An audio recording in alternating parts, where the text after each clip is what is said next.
Weeks passed. More letters arrived, more camera crews sniffed around, and each time, Clay stood his ground, refusing any conversation that circled back to dollar signs. Every so often, he'd catch Joe's eye, and his cousin would give him that proud grin that said, "They might have the suits, but we've got our boots in this dirt." Early one morning, before the rooster crowed, Clay rose from his bed with a new kind of weight on his chest. It felt like the hush before a tornado. The air outside was still and thick, and the cicadas had gone silent. He lit a single lamp in the kitchen, poured yesterday's coffee into a mug, and sipped it cold. His mind spun with possibilities of what Breyer and Wexler might do next. He found out later that afternoon. They showed up in two black SUVs, this time with a small entourage that included a man in a crisp gray suit and another woman clutching a laptop bag. No brand new fancy heels, these two had on practical shoes, and their expressions suggested they weren't here to haggle. They knocked on Clay's door with a forced politeness. When Clay answered, the man in the gray suit introduced himself as Stephen Lawton, a senior partner at Breyer and Wexler. The woman introduced herself as an associate, but Clay hardly registered her name. His gaze locked on Lawton's tight smile. Lawton wasted no time. "Mr. Harmon, you're a star in the local news. That might feel good now, but we're here to offer you a final chance to settle. If you don't comply, we'll have to resort to more immediate measures." Clay stepped onto the porch, letting the screen door slam behind him. "What measures?" "Eminent domain is one of them," Lawton said, pausing like he wanted Clay to fill in the blank. "But there's more. We've done a deep dive into your property history. Certain boundaries, certain easements, there are a few anomalies." Clay's jaw clenched. "Are you accusing my family of something?" Lawton spread his hands. "Of course not. But we're prepared to question the validity of your deed if it comes to that. Call it whatever fancy term you like," Clay said quietly, "but that's theft." Lawton regarded him coldly. "We'll see how the court views it. I'm giving you one last opportunity. We can be allies, Mr. Harmon. You can save yourself a lot of sleepless nights." Clay stared at him for a long beat. He didn't need to look at Joe, who stood behind him, scowling. "My great-grandfather died on this land," Clay said, voice low. "My father gave his life to keep it afloat. I'm not a man who abandons his dead." A flicker of frustration crossed Lawton's face. He pulled a thick envelope from his jacket and handed it over. "I'll give you 1 week. Then we're done talking." They left in another cloud of gravel. Joe swore under his breath, stepping closer to Clay. "What's in the envelope?" Clay tore it open. Legal papers, official demands for copies of every historical record, plus a notice that they intended to file a lawsuit claiming the Harmon deed was improperly recorded after the Civil War. The subtext was clear: they would drag Clay through every legal hurdle imaginable until he broke. Joe shoved his hands in his pockets. "They're playing dirty." Clay exhaled. "Then we'll dig in." That night, Clay barely slept. The future weighed on him like a lead blanket. Whenever his eyes drifted shut, he saw bulldozers pushing across the Harmon fields, saw the old family house reduced to rubble. He woke up drenched in sweat, heart pounding as if he'd run miles. He spent the next morning working in the barn. It was an unspoken therapy: the smell of hay, the feel of tools in his hands, the hum of the radio playing low in the background. When lunchtime approached, he realized he hadn't eaten breakfast, too sick with worry to even crack an egg. He found Joe in the farmhouse kitchen, scribbling notes with a pen that was running out of ink. "We can gather statements from neighbors," Joe was saying. "We can prove your family's presence here predates any dispute. Maybe we can call in the local historical society." Clay sat down, stared at the coffee mug in front of him. "I feel like I'm already losing." Joe looked up. "Hey, stop that. This is your land. We're not giving them a single inch." Clay managed a small nod. He thought of Madeline Cole and how determined she'd been, how certain they all seemed that he would eventually surrender. The thought twisted his stomach. Outside, a truck pulled up. It wasn't official looking, just an old pickup, dusty from the road. Clay stood and peered out the window. He recognized the figure stepping out, an elderly man named Travis Jenkins, who owned a small orchard nearby. Travis came with news. The orchard he'd tended for 50 years had suddenly been hit with code violations. Strange, contradictory letters followed. Now he was facing heavy fines unless he remedied the issues. Travis was convinced this was another pressure tactic from whoever was behind the land grab. Clay's jaw tightened as he listened. This wasn't just about him anymore. The entire county was in the crosshairs of a massive development scheme. They were picking off neighbors one by one, isolating them, forcing them to fold. Joe scribbled furious notes. "We might be able to build a coalition," he murmured. "Multiple landowners resisting a single corporate entity. That'll get bigger media attention. And we can pool resources, hire better lawyers." But the prospect of a protracted legal war made Clay's insides churn. He was a farmer, not a politician. He wanted to protect what was his, not become a hero for every threatened landowner in the region. Yet here it was, dropping into his lap whether he liked it or not. A hush fell over the kitchen as Travis told his story. By the end, Clay was gripping the edge of the table so hard his knuckles went white. "They're scaring you, Travis. This is intimidation, not justice." Travis nodded shakily. "I just don't want to lose the orchard. My wife and we've worked it our whole lives." Joe's eyes flickered with something close to anger. "We'll help you. We'll figure out a plan. That's a promise." When Travis left, Clay and Joe sat in silence. Clay eventually said, "We can't beat them alone." Joe stared at the thick sheaf of legal papers. "Then we won't be alone. We rally people." Clay exhaled. "Feels like a war." Joe's gaze hardened. "It is." Late that afternoon, Clay made some calls. He didn't enjoy it. He was a private man, and airing out his business in front of half the county felt like inviting folks to judge him. But it had to be done. He called local farmers, orchard owners, small ranchers. He listened to stories from other families who'd been approached or hassled. Each voice had a tremor of fear or indignation. By dinner time, Clay had formed a new group, a loose alliance of neighbors who refused to be sold out by Breyer and Wexler. They decided to gather the next day, out in Clay's barn, to talk strategy. He barely slept that night. Dawn came, and so did the neighbors, rolling up in pickups and old cars that had seen better days, each person armed with coffee thermoses, folding chairs, and a grim set to their jaws. They filled the barn's open space, forming a circle among bales of hay. Joe stood at the center, flipping a whiteboard he'd hauled over from his office. "First, thanks for coming," he began. "I'm Joe Matthews, Clay's cousin and an attorney. But this isn't about just one farm. We know many of you are facing threats, code violations, suspicious calls, visits from so-called experts." Murmurs rippled through the crowd. Joe continued, "We can fight this. But we need to pool resources. A class action is one approach. Another is public pressure, media, protests, op-eds. We want Breyer and Wexler to realize they can't quietly bully us." As Joe spoke, Clay watched the faces of his neighbors, men and women who'd spent decades toiling under harsh suns and uncertain markets, people who loved the land more than their own comfort. He saw fear, but also a kind of silent determination. The air in the barn felt electric. Hushed, intense, like the moment before a thunderstorm. Finally, an older woman named Esther spoke up. "I've got a cousin in the state legislature.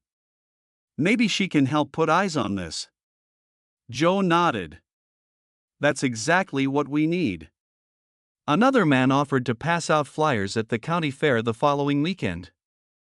Another said he'd call a friend who worked at a TV station in Jefferson City. They began forming committees, dividing tasks. Clay stood off to the side, feeling both proud and uneasy. This was bigger than he ever wanted. But it was happening. And all the while, he couldn't shake the thought of Madeline Cole or Stephen Lawton, sitting in some glass-walled office, planning their next move. When the meeting ended, folks lingered, swapping stories and phone numbers.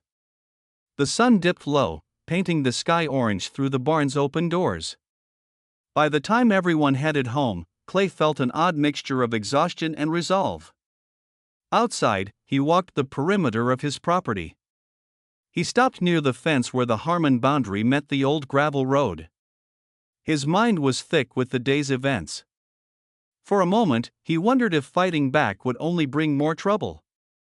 But then he looked across the fields, saw the silhouette of the big elm tree where generations of Harmon dogs lay, and he knew he couldn't just give up. All around him, the wind whispered through the grass. It felt like the land itself was holding its breath, waiting to see what would happen next. Some miles away, in a sleek boardroom overlooking the lights of St. Louis, Madeline Cole scrolled through online news segments featuring Clay Harmon. Next to her, Lawton was on the phone, barking orders to their PR team. "They're forming some sort of local alliance," Lawton hissed. "We need a countermove. Now." Madeline closed the news window. "We'll discredit them," she said calmly. "Clay's not the only one with a past." She gestured to a thick folder on the desk. It was labeled Harmon Background Check in neat black print. Lawton cut the call, raising an eyebrow. "Anything good in there?" Madeline's lips curved into a smile, though it didn't reach her eyes. "We'll see." She opened the folder, scanning the contents: a genealogical timeline, financial statements, hospital bills. The corners of her mouth tightened. It appears Clay's father took out a large loan in the 1980s. It was never fully accounted for in official records. Lawton leaned in. "Meaning?" "It might be possible to claim the farm was leveraged illegally. If the note was sold off and never cleared, we can push the angle that the Harmon property belongs to an unclosed lien holder." Lawton let out a low whistle. "You are thorough." Madeline tapped the file. "We'll have the court tie this up in knots for years. Clay and his neighbors won't know what hit them." She shut the folder and stood, her expression set in stone. Let's see how determined they are when faced with a legal labyrinth. Days later, Clay received a new packet in the mail, this time from a separate firm claiming to have an interest in the property's title. He read the contents once, then read them again. By the end, his head was pounding. He called Joe, voice trembling with anger. "They're saying something about an outstanding lien from decades ago. That can't be right." Joe arrived that afternoon with more files. The two men pored over everything, from old bank receipts to property tax records. "Your father's loan was cleared," Joe muttered, flipping a page. "But the paperwork, it's incomplete." Clay's stomach twisted. "So, what happens if they spin it the wrong way?" Joe's frown deepened. "They'll argue the lien is still valid. They'll paint you as an unlawful occupant. If a judge buys it, they can freeze the title until the matter is resolved." Clay ran a hand down his face. How did they even dig this up? Joe gave him a look that said he already knew the answer. Breyer and Wexler, or someone they hired. It was a tactical strike, designed to bury Clay in legal quicksand. He felt the weight of it, felt how every day without resolution would cost him money, time, and sanity. He considered calling off the fight, just for a moment, but the thought turned his stomach. His father's memory deserved better than that.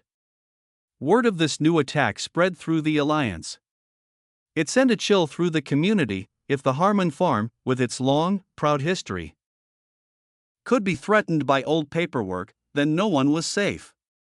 At the next meeting in Clay's barn, the mood was grim. Esther brought a plate of homemade brownies, but even sugar couldn't lift the collective spirits. Joe outlined the situation, explaining how the alleged lien could tie Clay's property up in court. Neighbors exchanged worried glances. Then a newcomer stepped forward, a tall man with salt and pepper hair named Reuben Clark. He said he was a retired investigative journalist who'd moved to the county a few years back. "I've got some connections," he said quietly. "Might be able to trace the ownership of that debt, see if it even exists." Clay eyed him, uncertain. "Why help us?" Reuben shrugged. "I'm sick of seeing ordinary folks pushed around." They gave Reuben everything they had, every scrap of documentation. Over the next few days, he vanished into local archives and online databases. Occasionally, he sent cryptic updates, half-leads, dead ends, a labyrinth of shell companies. While Reuben dug, Clay tried to focus on daily chores, on the ordinary life that had once been so simple. The orchards produced shipments, the cattle feed. These tasks felt like an anchor in a storm. But the storm was growing. At night, Clay watched the local news, which frequently ran stories about the standoff between Breyer and Wexler and the family farm holdouts. Clay was uncomfortably aware that his face had become a rallying symbol. Strangers approached him in the hardware store, shaking his hand, saying they admired his courage. Others whispered that it was a losing battle. Every time Clay looked at the horizon at dusk, he wondered if it would be the last time he'd see the fields in their familiar shape. When part of the alliance discovered that a county board official was getting cozy with Breyer and Wexler executives, tensions skyrocketed. The official, a man named Carter Shaw, was photographed leaving a private club in St. Louis, the same place where big developers often met to cut deals. Shaw insisted he was just there for a charity dinner, but nobody bought it. One evening, Travis Jenkins' orchard received a sudden pest infestation notice. The next day, another small farm had its irrigation water shut off for repairs. One by one, these small landowners were being suffocated by bureaucratic red tape. Clay saw what was happening, a systematic campaign to wear them down. If they couldn't be bought outright, they'd be starved of resources. Joe tried to reassure him. "We'll fight each one in turn, build a record of harassment. Courts don't like frivolous regulations." But Clay knew that time was on the corporation's side. They had deep pockets, endless lawyers. The alliance was strong in spirit, but short on cash. Late one night, Reuben Clark called Clay. His voice shook with excitement. "I found something. We need to meet." They arranged to talk the next morning in the barn.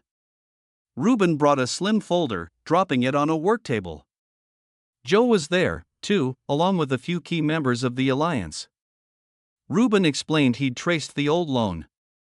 The bank that issued it went under decades ago, its assets sold to another institution, which then got absorbed by a larger conglomerate. Finally, a shell company purchased a portfolio of debts, among them, possibly Clay's father's note. But the record was incomplete. The key point was that this shell company was tied to a multinational developer with ties to Breyer and Wexler. "Meaning they're basically using a defunct debt they control," Reuben said, "to claim a lien on your property." Joe's eyes blazed. "This is extortion." "We can prove they resurrected a worthless claim to push Clay out." Reuben nodded. "But we'll need a paper trail, and it might not be easy to obtain. These are big fish, adept at hiding behind corporate layers." Clay's heart pounded. "Isn't this enough to show the court?" "Not yet," Joe said. "We need more. We need something definitive that links Breyer and Wexler to the shell company in a direct line." Reuben rubbed his temples. "I have a contact who might help with the final connection. But it's risky. This person is paranoid about everything." The group stared at the folder on the table, as if it were a coiled snake ready to strike. All the evidence so far had led them here, to a conspiracy bigger than any farmland in Missouri. If they proved it, they might finally have the upper hand. Clay took a steadying breath. "Then do it. We don't have a choice." Suspense weighed on everyone in the weeks that followed. Reuben vanished on another fact-finding mission, leaving behind only cryptic messages. The alliance kept meeting, forging ahead with the day-to-day resistance, writing letters to editors, petitioning local government, refusing to be bullied. But a sense of dread loomed. In the midst of this tension, Clay received a surprise visit. Late in the day, as the sun dipped orange behind the barn, he heard a car pull up. He walked out to see Madeline Cole standing there alone, dressed in more casual attire than before. No black SUVs, no entourage. She gave a small wave. "Mr. Harmon." Clay set his jaw, stepping off the porch. "You got nerve showing up unannounced." She lifted her hands, palms out. "I just wanted to talk. Without lawyers. Without reporters." A flash of memory rose in Clay's mind, her striding onto his land in high heels, declaring it already sold. He folded his arms, not inviting her inside. She glanced around. "You've built quite the movement here. You're on every local newscast. People think you're some kind of folk hero." Clay didn't respond. Madeline blew out a breath. "Look, I know you don't trust me. But I want you to understand something. This development isn't just about greed. It's about modernizing a stagnant region, bringing jobs, infrastructure. Sometimes sacrifices have to be made for the greater good." Clay's voice was cold. "Don't lecture me on sacrifice. My family's bled for this land." She sighed. "How many families here are struggling? Think about all the rural poverty, the lack of healthcare, the schools that need funding. If this project goes through, the tax revenue alone could fix roads, upgrade hospitals. Or maybe line the pockets of people in glass towers." A flicker of irritation crossed her face. "I came here in good faith." Clay stepped closer, eyes narrowing. "You came here because you're losing in the court of public opinion. You want me to fold before your own side's dirty laundry hits the light." Her cheeks flushed slightly, but she held her composure. "Just think about the bigger picture, Mr. Harmon. You can't stand in the way of progress forever." He motioned to the fields behind them. "That's what every conqueror says. Call it progress, call it opportunity, but I see neighbors harassed and threatened. Doesn't sound like the greater good to me." They locked eyes, the tension thick. Finally, Madeline let out a resigned sigh. "You're too stubborn for your own good. And that stubbornness might burn everything you love." Clay felt his jaw tighten. Better to burn than to be stolen. Her gaze flickered with a hint of sadness or regret, he couldn't quite tell which. Then she turned and walked back to her car. The next morning, Clay woke to the sound of his phone ringing. It was Joe, voice urgent. "We've got a problem. The lawsuit hearing just got expedited. We're due in court in 2 days." Clay's stomach dropped. He asked why, and Joe explained that Breyer and Wexler had requested an emergency hearing, citing economic harm if the development didn't move forward. In a flash, Clay saw how it would go. The corporation would present reams of documents, the questionable lien, the eminent domain petition, everything. And the judge, who might be in someone's pocket, could rule that Clay had to vacate or at least halt all use of the land until the title was cleared. Clay thanked Joe in a shaky voice and hung up. Outside, the sky was gray and overcast, as if nature itself sensed the dread creeping into his heart. He strapped on his boots and tried to steady himself.